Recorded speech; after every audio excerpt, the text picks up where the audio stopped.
order to achieve our mission, the Professional Development Center has launched a variety of new learning programs designed to meet the diverse needs of our area. This Lunch and Learn series is just one example of our programming. So if you're interested in learning more, please check us out on Facebook, LinkedIn, or visit our website at www.sau.edu/PD. Today, we are here to learn about increasing web traffic and client conversion, but part of this series is also about meeting and networking with peers in the community. So before we hear from our keynote speaker, we're going to take a few minutes to get to know each other. And it looks like we've got enough folks on to do a few small breakout rooms. So I will put you guys in a breakout rooms for about 5 minutes. Please feel free to introduce yourself, share what you do with whomever is in your breakout room, and maybe what you hope to learn on today's session. So we will take about 5 minutes to do that. If you don't feel like doing the breakout room, no worries. It's totally up to you and what you're comfortable with, but I will assign those now.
Okay. And it looks like we have everybody back. I know that it's a brief networking opportunity, but I hope you were able to make a new connection or two. And so without any further ado, I have the pleasure of introducing you to today's Lunch and Learn speaker, William Taylor from Refined Touch Media. Willie is very direct and professional while also being energetic and fun to work with. He has a relationship-focused approach with his clients in order to best serve their needs while delivering a premium design product. Willie's style of work is very forward-thinking and detail-oriented. So Willie, thank you so much for being with us today. The floor is yours, and I will stop sharing my screen so you can share yours. Perfect. All right, let me make sure. So one of the things my biggest flaw is I have about 3,000 tabs open at any given time. If it seems like I'm a little off, it's because I'm trying to make sure I'm on the right tab to go from there. But like Tommy said, my focus is very relational approach. I feel like the thing that allows me to connect best with my clients and find out their needs are, discovering who they are as a person, doing research into their business, and bringing their passion to life through many different ways. And so the main topics that I felt are necessary, really are most relevant, and probably the easiest to transform on anybody's business are any type of blogs, video testimonials, FAQs, and then call to actions. That's all something that can be replicated through any business. It doesn't require any special marketing. Doesn't require anybody to do any overdeveloped learning.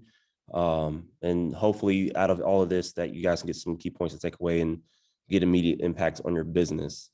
So the very first thing that I wanted to cover will be testimonials, which will tie into the FAQs. One of the reasons why I wanted to use video testimonials as a point for people to add to the website is because that is what Google is pulling on whenever they're actually like bringing people to the website. Google Analytics looks at a few key factors on whose business appears at the top. So the first is going to be your SEO, that's your search engine optimization, like how relevant it is to the words that are linked to your website.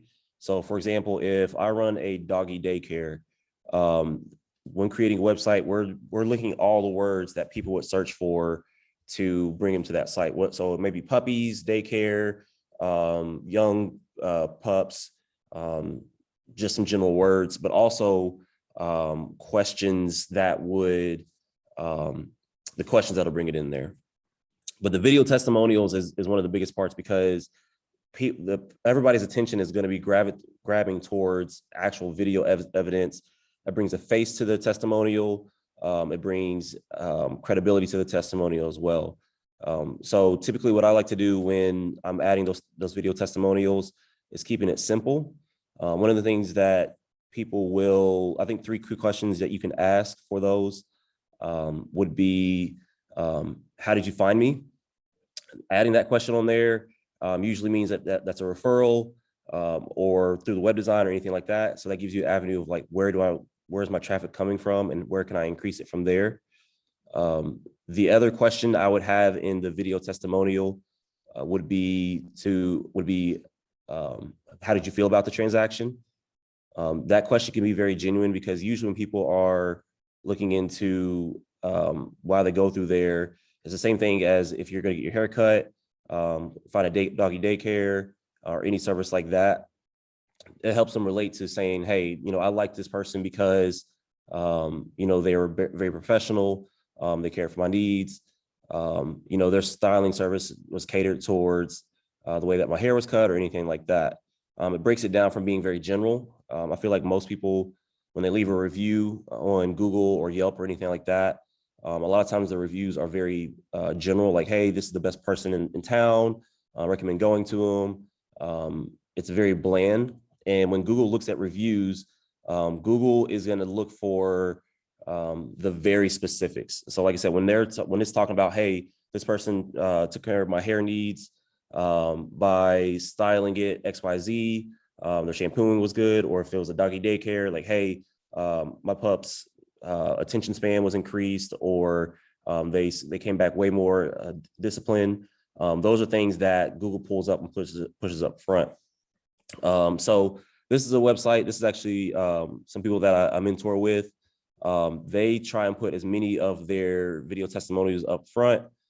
If you ever notice that they're not too long, video testimonials, I would recommend keeping between 30 seconds to a minute 30 at most. You should be able to get the questions answered within that time frame. Or, like if you can't get somebody to answer a video testimonial right then and there, then have them send you one. Follow-up links in emails or follow-up contacts are essential. So like, for example, I was in a breakout room with Annette, and if I butcher your name, I'm so sorry. I try and get things right the first time, but with Annette, if I were to do a video testimonial for there, it's a little bit different, but one of the things that I would recommend is having it spot on right there. Just a brief 1 minute interview, going from there. But if you can't, you should have their contact information. So name, email, address, sending up like, hey, what did you think of us? Do you mind? You'll have like a video link to in there, and then having them do it at home or while they're out and about or anything like that, and putting that onto your website. Because what that does is that, like I said, that builds that credibility, and then you would have more testimonials. And then at that very bottom, you would have schedule the free learning, schedule an appointment with one of our counselors, anything like that. Because like I said, that credibility is built by showing that real people use this. I can't remember the last time I read an actual testimonial, if that makes sense. I'll read them, but it doesn't hold much value because I don't see Eric's or Bob's or Brian's face attached to it. But with Eric's talking on there in his backyard, or if Leah is talking in her home or Jenny's talking in her home, you can see the excitement, you can see the expressions, and that's going to lead to higher conversions on that point, which leads to, like I said, having that video testimonial next to your call to action, because the call to action is the lead to everything from there.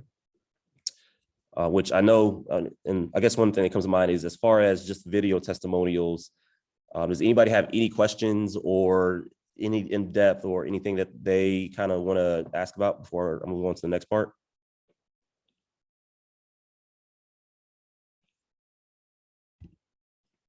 Good to go? All right, let's see, we got one chat. Okay, cool. So then we'll move on to the next part. So here we have more testimonials to go off of. And we also have, sorry, I'm gonna change one thing real quick. I'm gonna stop sharing for one quick moment while I fix my screen. The next part that we're gonna move on to are FAQs. With FAQs, that is one thing that Google looks at with content.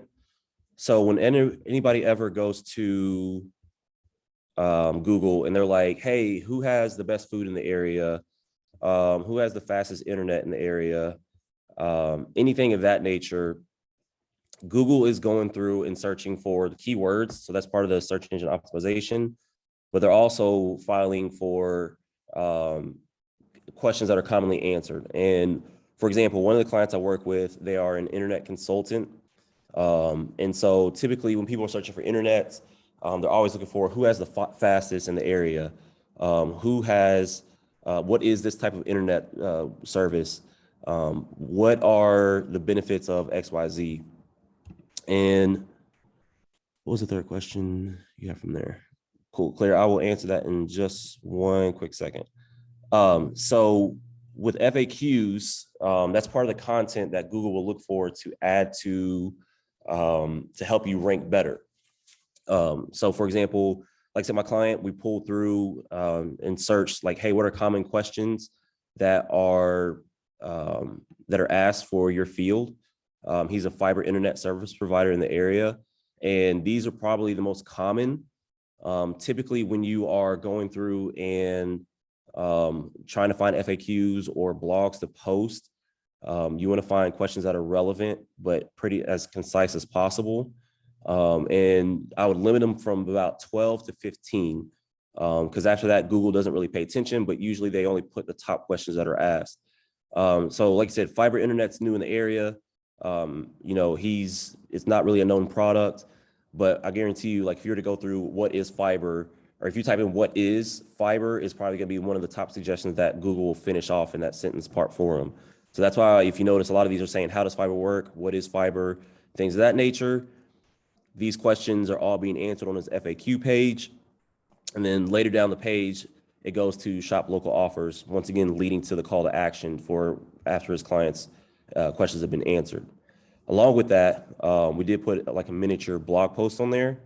That miniature blog post is just a 3-minute video, once again, actual physical evidence of how the service works. It goes a little bit more, it's a 3 to 5 minute video of the details of fiber internet. And so, like I said, it doesn't even have to be your main page that Google's searching for, but it could be the content that's on there. One of the things you can do aside from a FAQ post, or you could do podcasting. Depends on what you feel is most relevant to grab the attention of the people in your network. So podcast, YouTube channels, frequently asked questions, those are things that will help attract people to your website. And then, like I said, the whole point is that it leads back to the main page, and then helps them shop for the local offers and gets them to sign up from there. Earlier, I had a question from Claire Anderson. It says, Claire, what was the third question you asked for? Testimonials. Oh, sorry, so I missed that. So the 3 questions that you would ask: how do you find me? How do you feel about the transaction, about the service? And the last question, sorry, I had it in my notes section. The last question would be, would you recommend me to anybody else? So by putting that into there, that is another feeder question that people use. Because like I said, that also just speaks volumes about how your service works in that sense, on that part. Any questions on the FAQs or video testimonials before we move on? Willie, I know this isn't on the FAQs or the videos, but when you're talking about Google search, are you still helping the client when you work with them on the websites does Google search still use the keywords that you have to plug in so that people are able to find you to get to your website? Yes. So just to pull up a quick example, I'll go to Google real quick. Let's see, Tommy, what is one thing, if you're visiting a city, what is like one thing that you would be, you're on vacation, what is one thing that you'd be searching for?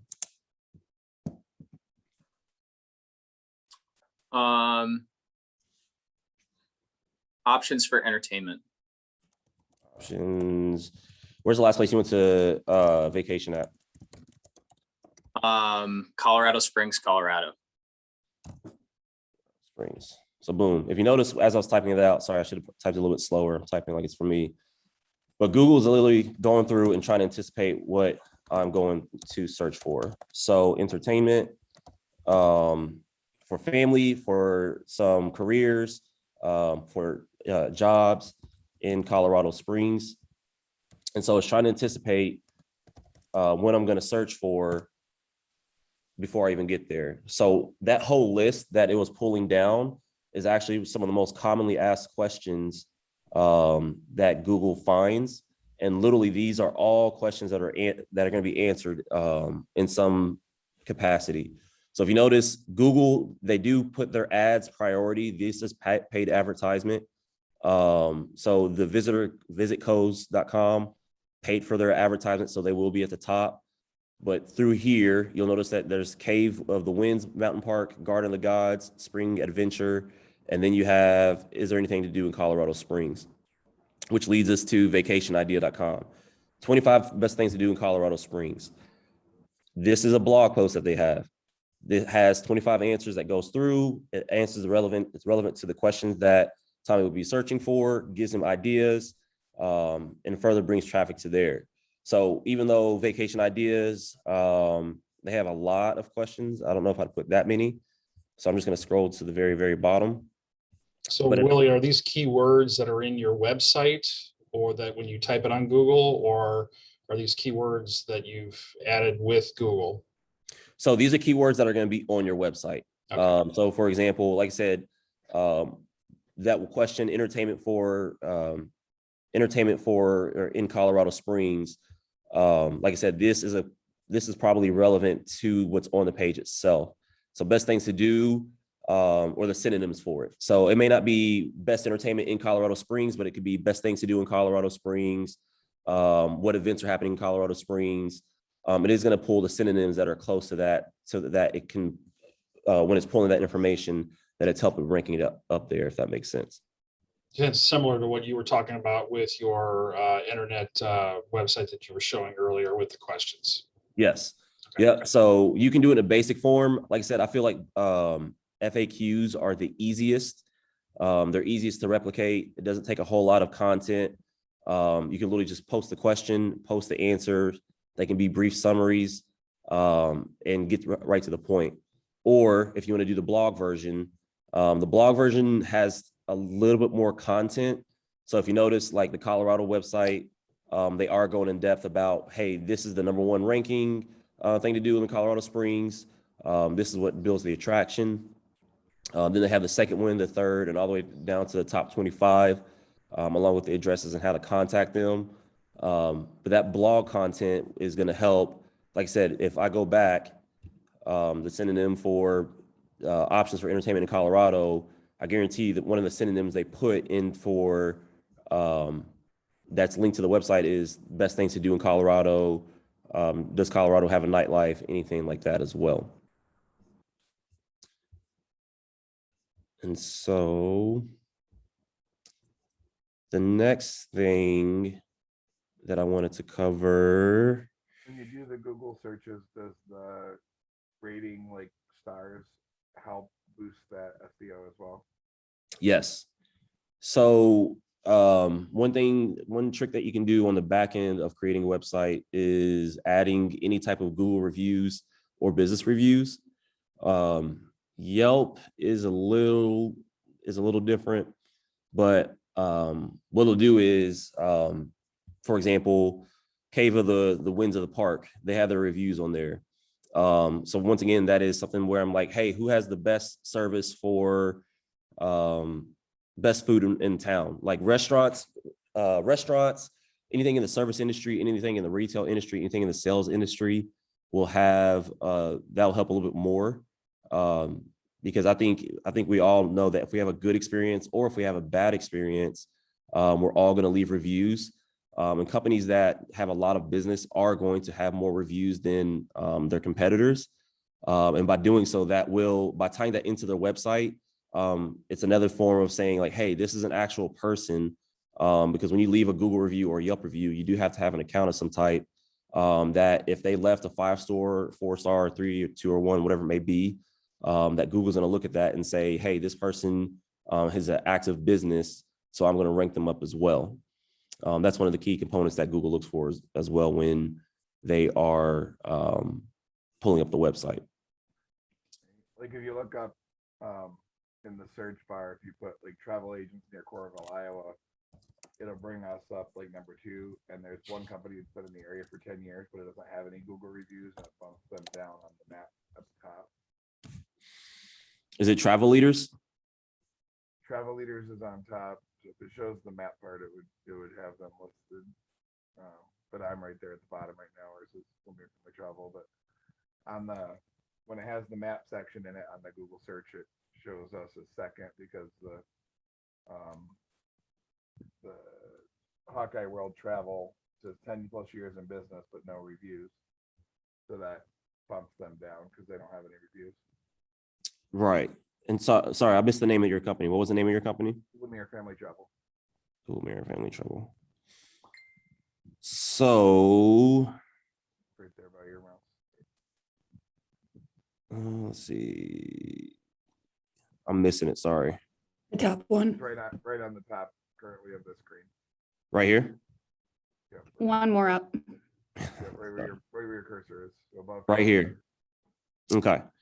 So you are saying that you're under, let's see, global journeys. When the Google shows the map section on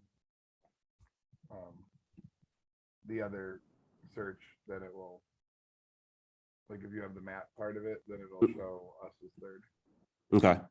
So that would be one thing. I would check with the person who's designing your website, see if they can update your SEOs. That is one thing that I would pull. Google reviews, like I said, do help a lot. But you said the other company hasn't been active in 10 years on their website? They've been in business 10 years, but they don't have any reviews. So when you go, like when I do the Google search, it pulls up the map section first, and then Okay. and then what you have come up is below that, because it always brings up the top 3 on the map, and then so it has us listed as second, so Travel Leaders, and then us, and then Hawkeye World Travel, and it says no reviews, 10 plus years in business. So they're, kind of a step down because they don't have the reviews. Yeah. Yeah. So like I said, I would have your web technician look on the back end of your SEO. As a web designer, we have tools to like stress test and see what is relevant and what is actually searched for. There are some fields that the keywords help a little bit more. I would also make sure like you have more content or more, like I said, more blog posts or video testimonials to help that out. Reviews do help, but Google's not looking on just one, like if there's a pie, right? Google's not looking at like just one piece of the pie that's gonna be bigger than the other. They're trying to see who can provide the best experience.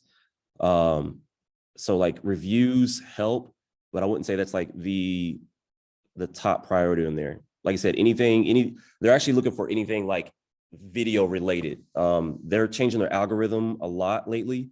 And a lot of their algorithm is going to be focused on anything video related. And it doesn't have to be testimonials. It could be about the product. It could be about the services.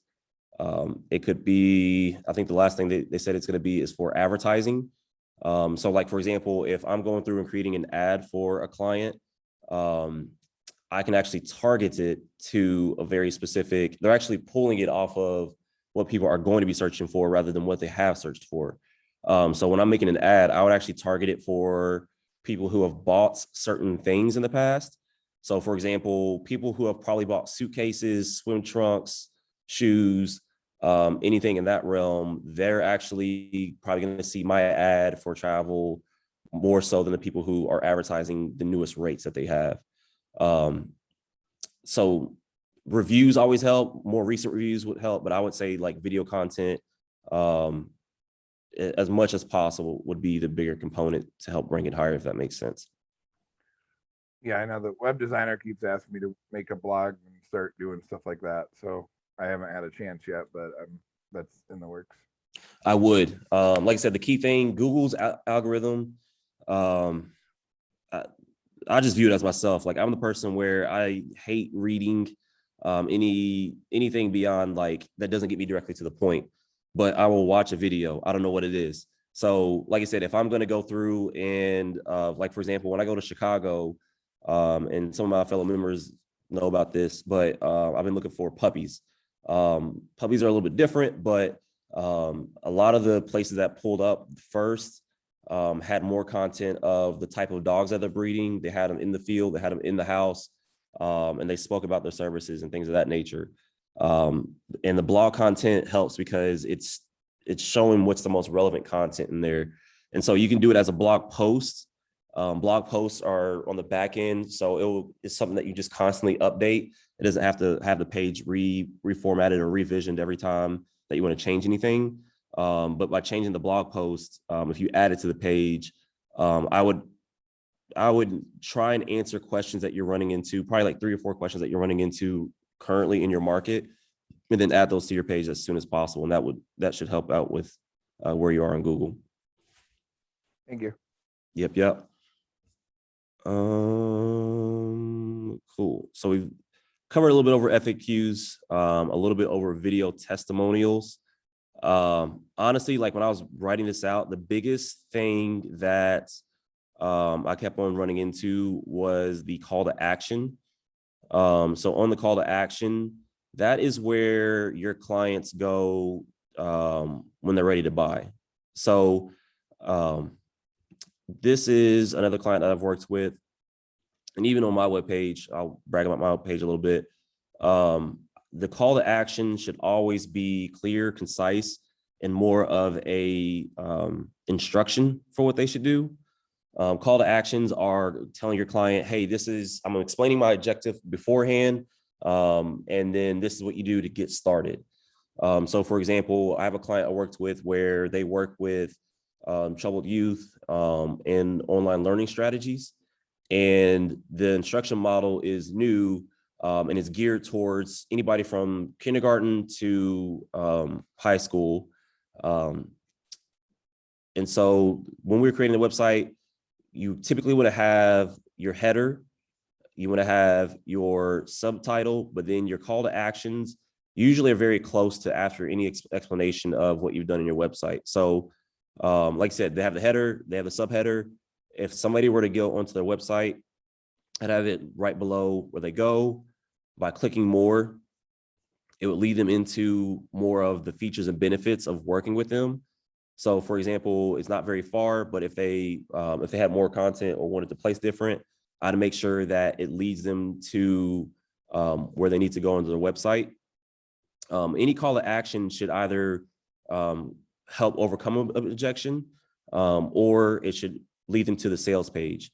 So the gentleman with the travel agency, one of the things I would do is, and that would be part of your blog content I would add, is have a blog page or a blog on your main landing page that explains who you are, a little bit of a brief bio, but also content of what your business is about, if that makes sense. So an in-depth of like, hey, this is who we work with. This is the benefits of working with us. This is the timeline. This is all the information that like really helps explain why we're one of the best travel agencies or the best travel agency in Coralville, Iowa. And I'm also making sure that any of the call to actions are clear and concise. So learn more about the business, or if I were to click on get started, it would take them to exactly where they need to go to get started from there. And once again, I'm making sure that any call to action has a clear description of anything that their business might entail. So like for Annette, like I said, when we were speaking earlier, on your webpage, I would make sure that your call to action either has start a meeting with me, find a time for us to talk, anything to schedule from there. That way, people are getting the idea of like, hey, this is where I need to go if I wanted to get this started with you guys.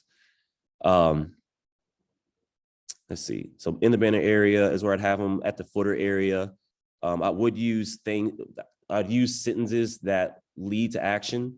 So when it says like enroll, contact us, let's get started, schedule an appointment, those are subtle psychological words or sentences that people are going to use to say, oh my gosh, I do want to, learn more about this service, or I do want to start with,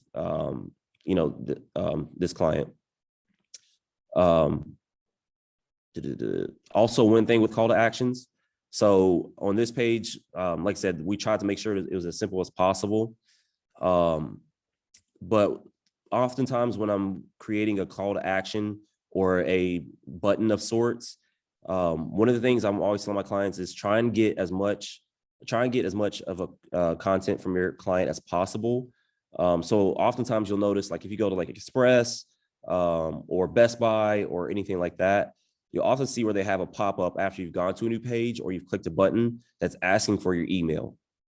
By getting your email, 1000%, I would, that allows you to stay in contact with your client more and help build that rapport. They say statistically that if I remember correctly, it was 7 to 12 points of contact with a client before they'll do business with you if they're a cold lead. So, for example, in any business that you have, by getting their email, it allows you to send video content, testimonials, contact points as often as possible. It's what I've been referred to as the 7-hour rule. 7 hours of content delivered to my client before they feel comfortable with moving on with me. So the first will be when I get an email. So say somebody clicks on a pop-up and it was like, hey, join us for 10% off. Join us for weekly content.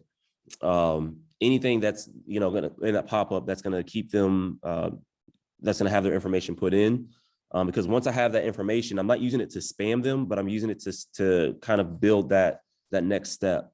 So I would have that email contact in my call to action, because then, like I said, it's going to say, hey, this is Willie with Refined Touch Media. Thanks for reaching out. In the next one, I would have videos of like the websites I've done or tips and tricks on what's relevant to marketing in their business or anything like that. And then I'd have, after 2 or 3 emails, I'd have another email saying like, hey, let's get in contact and schedule a call for an audit, which would be another call to action that I have built in their email. Because then, even if I'm not selling them on these initial call to actions where I'm getting their email or I'm scheduling an audit, it is giving them as much information as possible to help make an informed decision. So like I said, in that the fourth email that I'm getting from them in the call to action where it says schedule a free audit, I'm going through and we're looking at weak points or points that we can make stronger in the website or in the marketing or where they're at on Google to help, like I said, improve the traffic to their business. And by doing so, even if I don't initially do that, they're either going to realize that one, their current web designer doesn't know how to do it, or they're not in contact with them enough, or they feel comfortable enough to take that next step with me and say, hey, I like what this provides. I'm going to take that next action step to have them redesign the website for them. Same thing with any business that you're in. So if you're struggling with like, hey, where do I find more clients? Getting email lists is very, very, very powerful. Everybody has one. And like I said, if you ever noticed, whether you go to Aeropostale, Express, Best Buy, Target, they're always asking for emails and they're always sending that information because typically you're probably not buying when you're in the store, but you're buying when you see that random $50 power drill or school supplies or anything like that. And you can target your market from those points in there. The other thing is, join newsletters. I wouldn't do newsletters too often.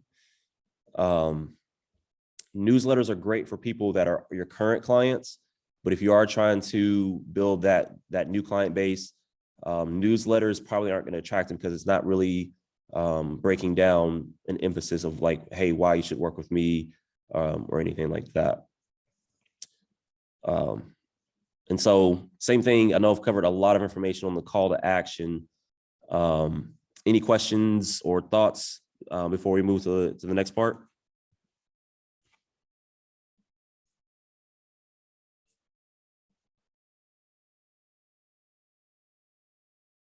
Good to go? Okay. All right. Willie, Yeah. It looks like maybe you answered this already. I'm not sure, but it looks like Jillian just had a question in the chat about blogs. What about blogs? Yes. Thank you. Sorry. No worries. My notes are kind of all over the place. So blogs, man, so that one is really, really powerful. With as far as like the content that you put in blogs or how you structure them, just depends on your field. The biggest thing that I've noticed with blog content is you can structure it different ways. I've seen people add their YouTube channel. I've seen people use their podcast.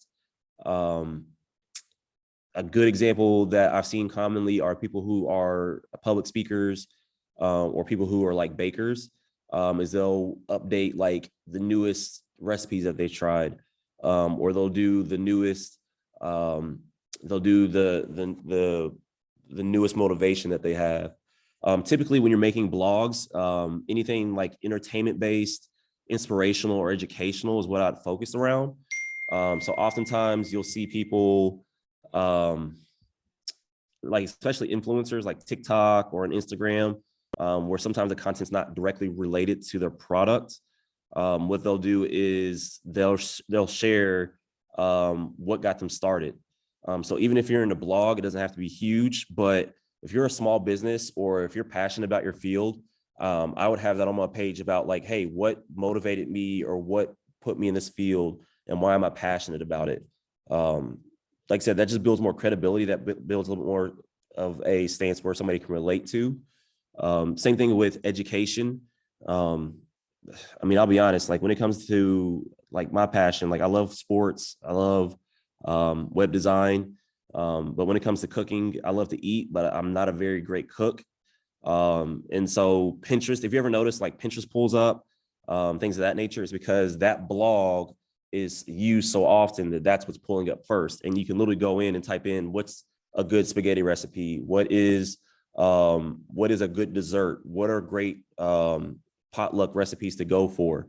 Those are all blog-like posts that are helping draw traffic to them. Because if you notice, it's not Pinterest that the website is on, it's they posted it on Pinterest and it leads them to their website and it explains, hey, this is the best winter holiday recipe to go off of, something of that nature.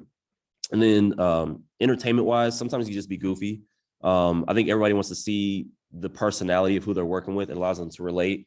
So if you're a monotone, straightforward type person, use that. You know, if you're goofy, you're loud, it could be about, you know, your daily routine or what you do at home or what inspires you to wake up in the morning or anything like that. Blog content doesn't have to be just written word or a newspaper or anything like that.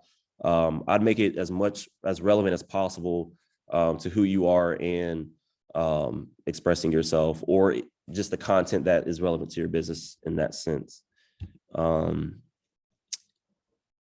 If that kind of, hopefully that answered, did that kind of give you some ideas for Jillian? Okay, cool.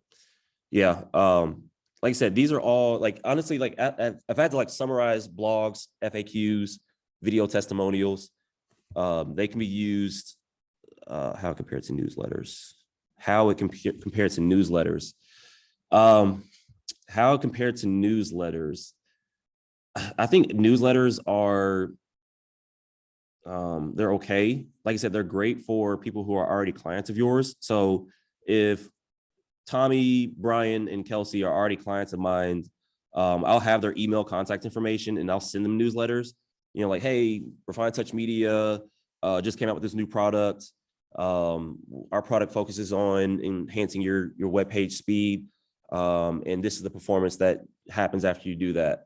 Like the newsletters, I would focus more on people that are already clients of mine because they've already worked with me. They've already seen what I can do. It's just kind of keep them on the loop and in contact, you know, for upselling or even just information that might help them with their business.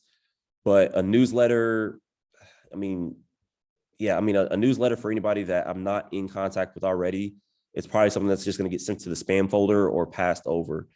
Usually with blogs, like I said, you want to make content that's relative or very current in your market. So I think probably the last person that I worked with was a chiropractor, and he's got a lot of services that are more geared towards people in the fitness industry. So, you know, weightlifters, CrossFitters, bodybuilders, runners, things of that nature. And so on his blog post, he's putting out content on how to keep your body, how to help your body recover faster. So, you know, that'll be something that if he had your email content, that would be something that he could send out with, or even have related to his webpage as well. The next post that he made after how to make yourself active or recover faster are things that he's doing. So it was like active recovery. And then the next post that he put out were techniques for anybody that is in the bodybuilding kind of community. And the next one he put out was nutrition. So like these are all active communications where some of them he's going to convert to video, but those are all active communications where it shows like, hey, these are services that I perform. These are services that I help educate my clients about. And then the people that aren't with him already, the email contact allows them to get back in contact with them and say, hey, schedule a consultation or a brief adjustment to see how we can get you back into perfect health to stay active in your field. Like I said, so like newsletters are more for like people that are just already active in your client base, if that makes sense. But yeah, so like I said, FAQs, blogs, video testimonials, those are all content. So like I would summarize that as like all of this is more of content marketing that you can tie together. The more content that you have, whether it's on your landing page, whether it's on a blog page, an About Us page, these are all things that are going to lead to your business. It's almost like your business card on the internet. And so when you have this content, it's really pulling from all directions. I think a lot of people are looking for, I made a post on Facebook a while ago. What are some of the best podcasts that people listen to when they're traveling on the road? And I got a lot of murder mysteries, which was kind of scary. But the thing that I noticed is that I think I had like 300 replies on podcasts that they listen to. So if you're not in podcasting, I'm not saying like you have to start that now, but maybe doing a YouTube channel. YouTube channel will be really, really relevant. You can make videos very easily. There's a lot of websites that you can actually edit on the website itself and then immediately host it to your website. One source that I use to find content for people is Answer the Public. Yeah, answerthepublic.com. So if you're struggling on how to make content or where to find content, Answer the Public is my cheat sheet for people to find answers that they're struggling with. So I know Brian works with the public. Brian, what is like one thing that people in public service want or look for, or you feel is like relevant to your field? Mainly the kids programming or educational programming. So, like I said, this is my little cheat sheet. So the reason why I go to answerthepublic.com is because this does also help with gathering data to see what is relevant. So some fields are more sparse than others, but this will give me an idea of content that I could use for my blogs, content that I could use for my videos, content that I could use for my podcast, and feed off of that. So when did programming start? If Brian wanted to go in depth of, a little bit of a brief history of programming, like when it started, who does it, programming, like how to learn programming or coding or anything like that. Answer the Public answers pretty much any question you want. Everything from how to train your puppy to how to make this dish, learning techniques, how to play the piano, travel agencies, anything like that. So I believe it was, and I'm sorry, I forgot, but who was the gentleman that had the travel agency? Lemire Family Travel. Okay, Lemire Family Travel. Believe it or not, Answer the Public, I would go to, and if there's questions or anything like that you're struggling with, I would use this for blog content or video content to go off of. Like I said, that just helps with that sense of, it gives you some answers to go off of. So like, what is practical education? So Brian wanted to help explain more practical education or anything like that. Or David, if you wanted to explain more about the most popular places to travel to in 2021, or issues that people had traveling post-COVID, or areas that are safe or best to travel with in COVID. Answer the Public would help give you some general questions or a very good description to go off of. And that'd be a blog that I would make a blog post about, a video blog post about, and post your webpage, which once again, you can add to your webpage and help increase the rank that you have for your website.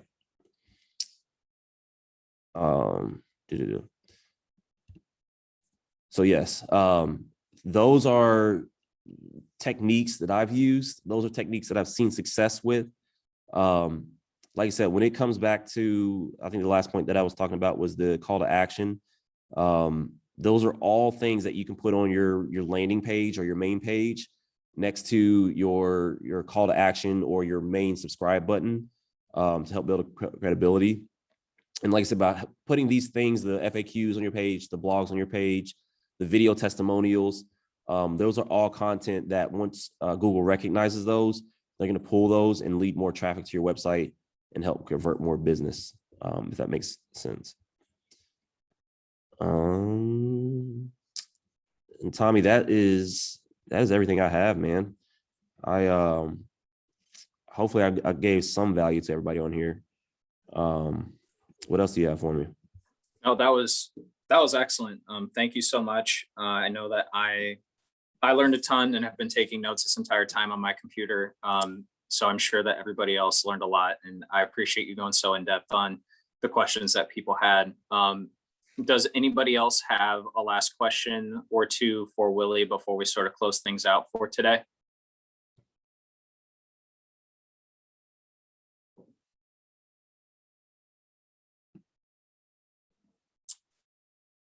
All right. Willie, what is the best way for people to get in touch with you if they have further questions? Yes. So I have my Calendly. So I'll put that link in the chat, and I'll put my email on my website in there. Though the Calendly will show my schedule. So if you want to schedule time with me, like I said, I do free web page audits. With my web page audits, it's mainly just looking into corrections or things we can do on the back end to improve traffic to your website. My website has scheduling options and contact options on there as well. And I also put my email on the chat to if you want to contact me directly through my email as well. Perfect. All right. Well, we will wrap up today. Thank you so much, everybody, again for attending. Hopefully, we will see you again at another lunch and learn event soon. Otherwise, stay tuned for other programming that we will have here at the PDC coming shortly.